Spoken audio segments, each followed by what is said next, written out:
ओम शांति। 25 मार्च 2023 के ईश्वरीय महावाक्य।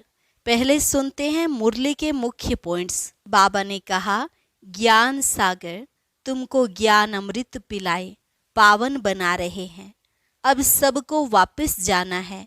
वह पतित पावन है तो जरूर पावन बनाकर ही ले जाएंगे। ऐसे ऐसे अपने से बातें करनी है। रहो भले गृहस्थ में, लेकिन बुद्धि से गुप्त रीति बाप को याद करते रहो। मेहनत सारी इसमें है। मुख से राम राम या शिवाय नमः कहने की भी दरकार नहीं। सिर्फ खाते पीते बाप और वर्षे को याद करते रहो। अगर बीच में बुद्धि और तरफ चली जाती है तो उसको हटाओ। याद में रहना ही बाप की मदद करना है। बाबा ने कहा, जिन्न के मुआफिक मुझे याद करते रहो। यह याद ही तुमको स्वर्ग का मालिक बनाएगी। कितना सस्ता सौदा है। हिम्मते मर्दा मददे खुदा। बाप बीज रूप है और तुम कल्प वृक्ष के भांति हो। सिर्फ बीज और झाड़ को जानो, बाकी विस्तार में नहीं जाओ। बुद्धि में रहे, हम परम धाम से यहाँ पार्ट बजाने आए हैं। तुम हो ज्ञान सागर से निकली हुई सच्ची सच्ची ज्ञान गंगाएं। वास्तव में गौ मुख भी तुम बच्चियां हो। तुम गौओं के मुख से ये सच्चा ज्ञान निकल रहा है। और लास्ट में बाबा ने कहा, इस समय जो बाप से पवित्रता की प्रतिज्ञा करते हैं और स्वदर्शन चक्र फिराते हैं, वही राज्य भाग्य लेंगे, सब नहीं लेंगे। दिल से कहना चाहिए, मीठे बाबा, आप जैसा सुख और कोई नहीं दे सकता। आप जो पढ़ाते हो उससे हम स्वर्ग के मालिक बन जाते हैं। और अब सुनते हैं महावाक्यों को विस्तार से। मुरली का सार। मीठे बच्चे, यह वंडरफुल पाठशाला है जहां तुम्हें ज्ञान सागर पतित पावन बाप ज्ञान अमृत पिलाकर पावन बनाते हैं। ऐसी पाठशाला और कोई होती नहीं।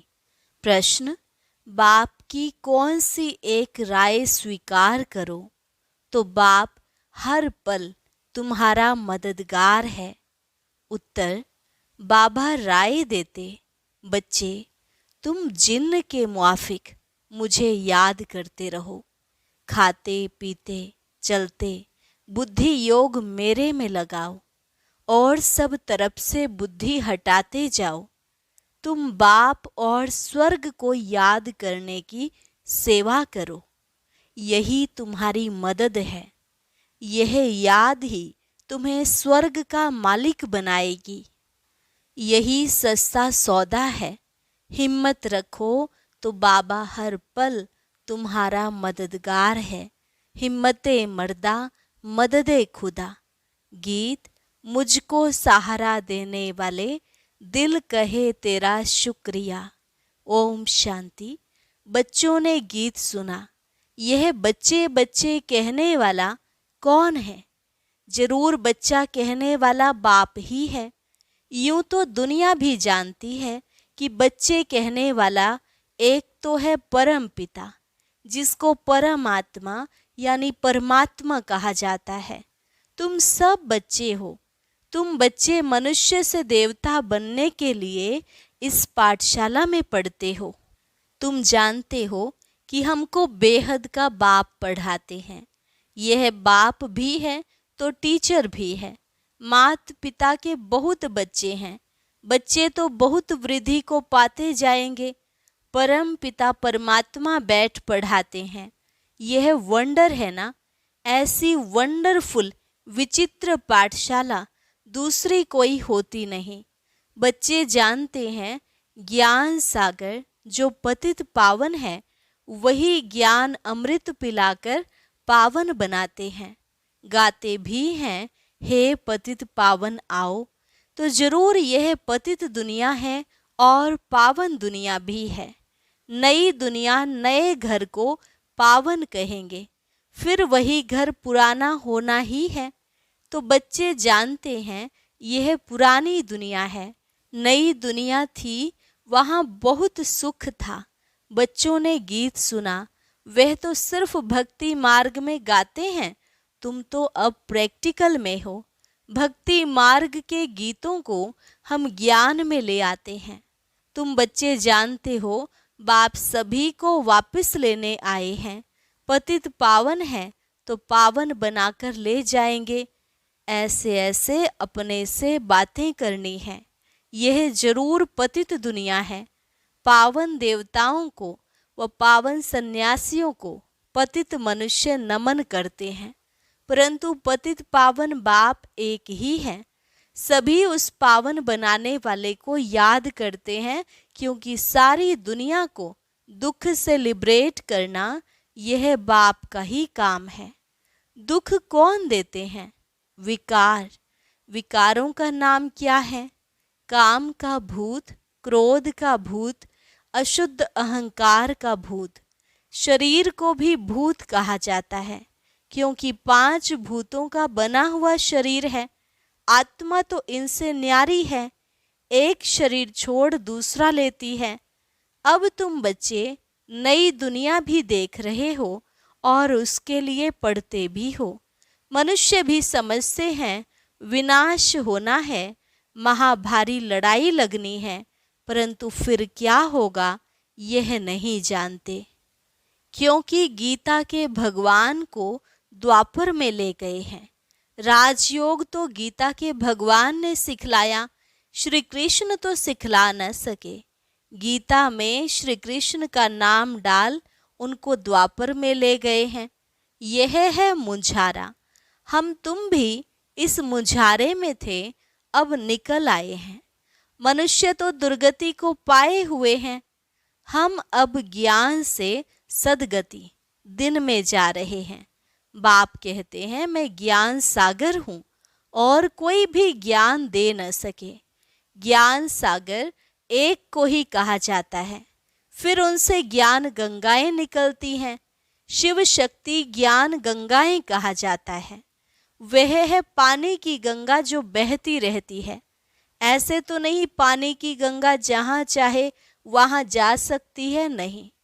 तुम ज्ञान गंगाएं जहाँ चाहे वहाँ जाकर ज्ञान दे सकती हो।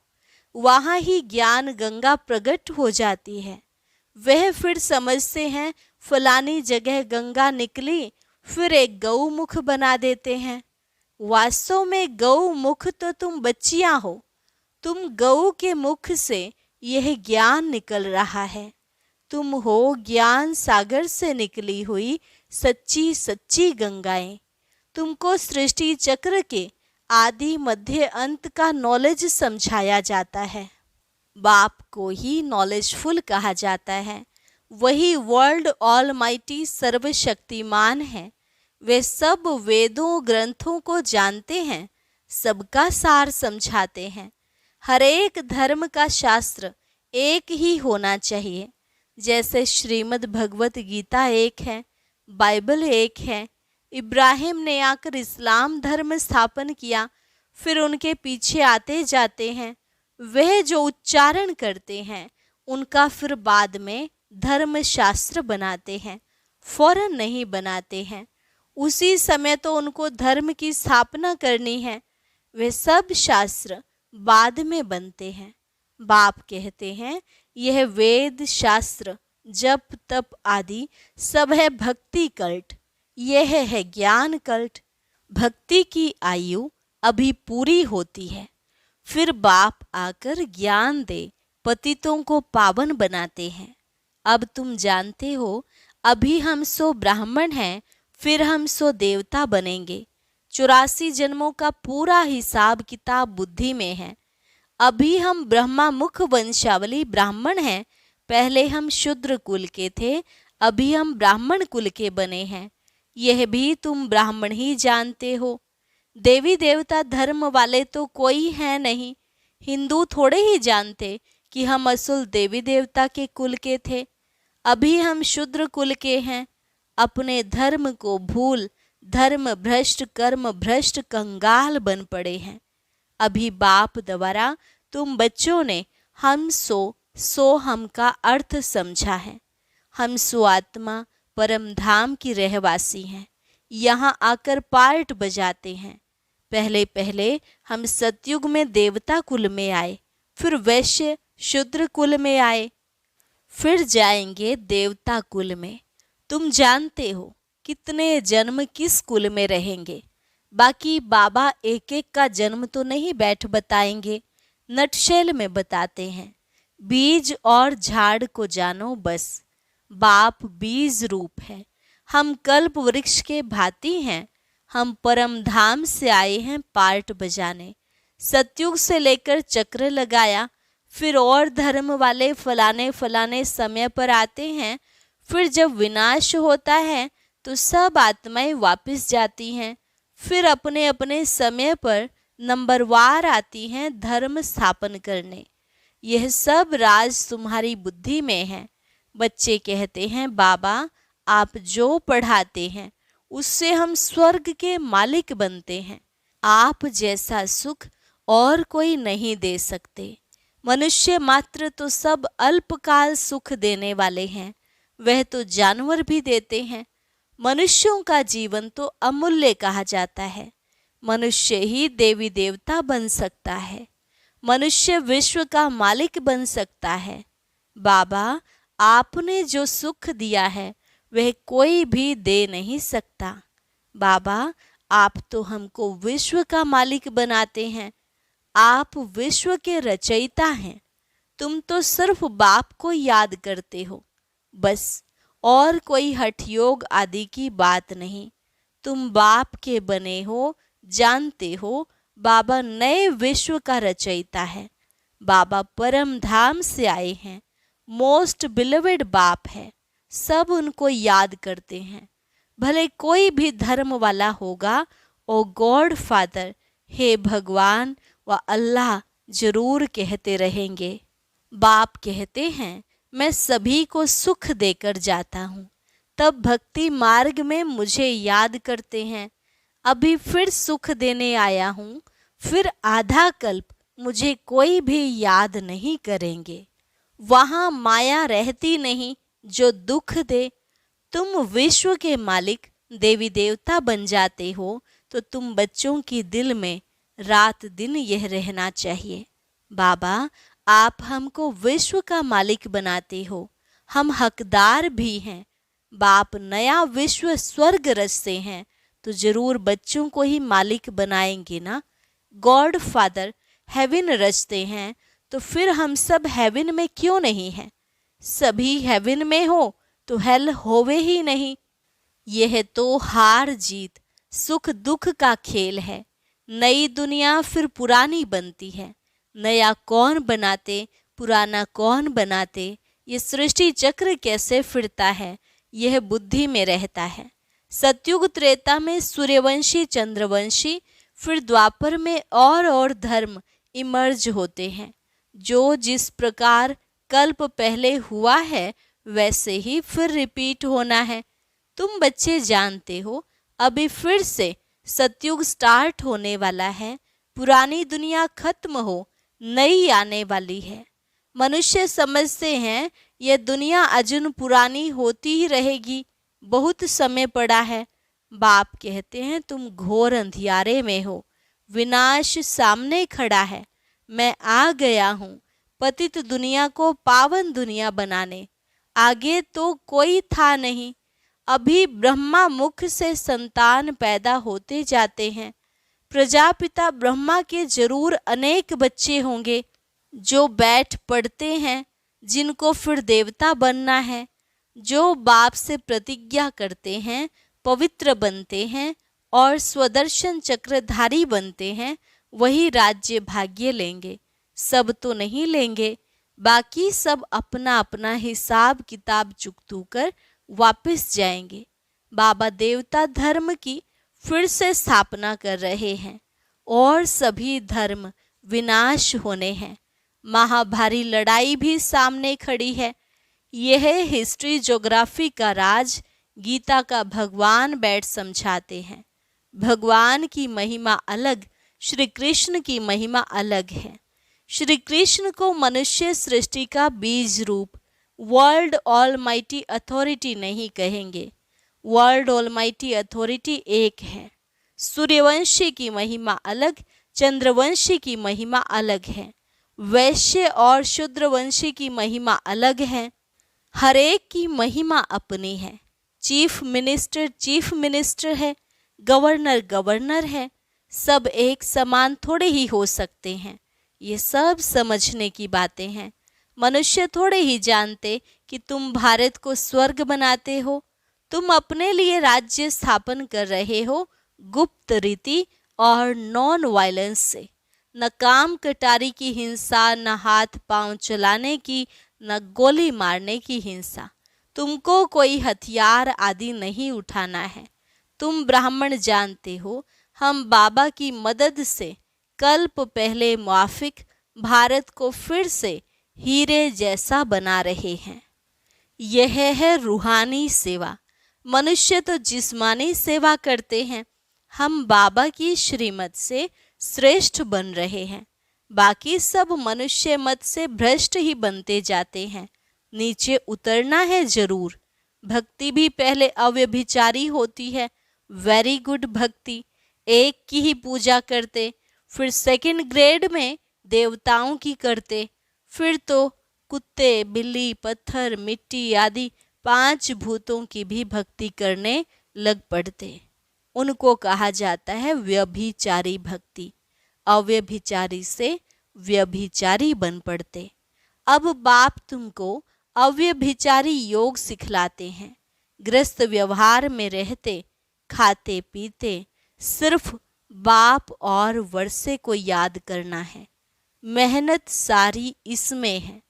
भले अपने घर जाओ आओ, सिर्फ गुप्त रीति से बुद्धि से याद करो। मुख से राम राम अथवा शिवाय नमः कहने की भी दरकार नहीं। सिर्फ बाप को याद करो। बाबा है गुप्त ज्ञान का सागर। सारे इस सृष्टि चक्र का उनको पता है। उनको कहा जाता है परम आत्मा। यह आत्मा, इनको उस बाप से ज्ञान मिल रहा है। इन सब बातों को धारण कर और फिर कराना चाहिए। बेचारे रास्ता ढूंढते रहते हैं, जानते नहीं हैं। तुम जानते हो शांति धाम है निर्वाण धाम, जहाँ से हम आत्माएं आती हैं। स्वर्ग है सुख धाम, नरक है दुख धाम मायापुरी। वह स्वर्ग विष्णुपुरी और यह नरक है रावणपुरी। बाप कहते हैं तुम सिर्फ बाप और वर्षे को याद करो बस। अगर बीच में बुद्धि और तरफ चली जाती है तो उनको हटाओ। खाते पीते चलते सिर्फ मुझ बाप को याद करो। बहुत सहज है। समझो विलायत में कोई रहता है, उनकी मेम साहिब हिंदुस्तान में है, तो दूर रहते भी उसकी याद बुद्धि में रहेगी ना। हम भी कितने दूर हैं, परंतु बुद्धि से बाप को याद करना है, जिससे बहुत सुख मिलता है और सबसे तो दुख मिलता है। मनुष्य को कभी भी सदा सुख नहीं दे सकता। बाप कहते हैं जिन्न के मुआफिक याद करते रहो। बस बाप और स्वर्ग को याद करो, यही हमारी सेवा करो। हम तुम्हारी सेवा करते हैं याद कराने की, तुम फिर याद करने की सेवा करो। यह राय अंगीकार स्वीकार करो। यही तुम्हारी मदद है। हिम्मते मर्दा मददे खुदा। यह याद ही तुमको स्वर्ग का मालिक बनाएगी। कितना सस्ता सौदा है। वो गुरु लोग तो बहुत धक्का खिलाते हैं। एक ही सतगुरु जब आते हैं तो फिर कोई गुरु करने की दरकार नहीं रहती। गुरु पना ही निकल जाता है। सभी सदगति को पा लेते हैं। एक सतगुरु के आने से फिर अनेक गुरु करने की रस्म रिवाज आधा कल्प के लिए निकल जाती है। फिर भक्ति मार्ग में वह रस्म चलती है। सतयुग में गुरु कोई होता नहीं, वहाँ अकाले मृत्यु कभी होता नहीं। हेल्थ, वेल्थ और हैप्पीनेस 21 जन्मों के लिए मिलती है, ऐसे और कोई दे ना सके। तुमको बाप द्वारा ही हेल्थ, वेल्थ और हैप्पीनेस मिलती है। बाकी सब निर्वाण धाम में चले जाते हैं। अच्छा, मीठे मीठे सिकिलधे स्वदर्शन चक्रधारी बच्चों प्रति माता पिता बाप दादा का याद प्यार और गुड मॉर्निंग।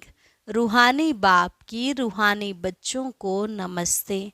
रूहानी बच्चों की रूहानी बाप दादा को नमस्ते नमस्ते, गुड मॉर्निंग। धारणा के लिए मुख्य सार। पहली पॉइंट, श्रीमत पर भारत को हीरे जैसा बनाने की रूहानी सेवा करनी है। गुप्त रीति से बाप को याद कर श्रेष्ठ बनना है। अपने आप से बातें करनी है, रूह रिहान करना है। बाबा, आपने जो सुख दिया है वह कोई दे नहीं सकता। बाबा, आपकी पढ़ाई से हम विश्व का मालिक बनते हैं। आप नई सृष्टि रचते हो, उसके हम हकदार हैं। वरदान, भ्रिकुटी की कुटिया में बैठ अंतर्मुखता का रस लेने वाले सच्चे तपस्वी मूर्त भव। भ्रिकुटी की कुटिया में बैठ अंतर्मुखता का रस लेने वाले सच्चे तपस्वी मूर्त भव। जो बच्चे अपने बोल पर कंट्रोल कर एनर्जी और समय जमा कर लेते हैं, उन्हें स्वतः अंतर्मुखता के रस का अनुभव होता है। अंतर्मुखता का रस और बोलचाल का रस, इसमें रात दिन का अंतर है। अंतर्मुखी सदा भ्रिकुटी की कुटिया में तपस्वी मूर्त का अनुभव करता है। जो व्यर्थ संकल्पों से मन का मौन और व्यर्थ बोल से मुख का मौन रखता है, इसलिए अंतर्मुखता के रस की अलौकिक अनुभूति होती है। स्लोगन, राजयुक्त बन। हर परिस्थिति में राजी रहने वाले ही ज्ञानी तू आत्मा है। राजयुक्त बन। हर परिस्थिति में राजी रहने वाले ही ज्ञानी तू आत्मा है। अच्छा, और अब सुनते हैं आज का अव्यक्त ज्ञान मोती है।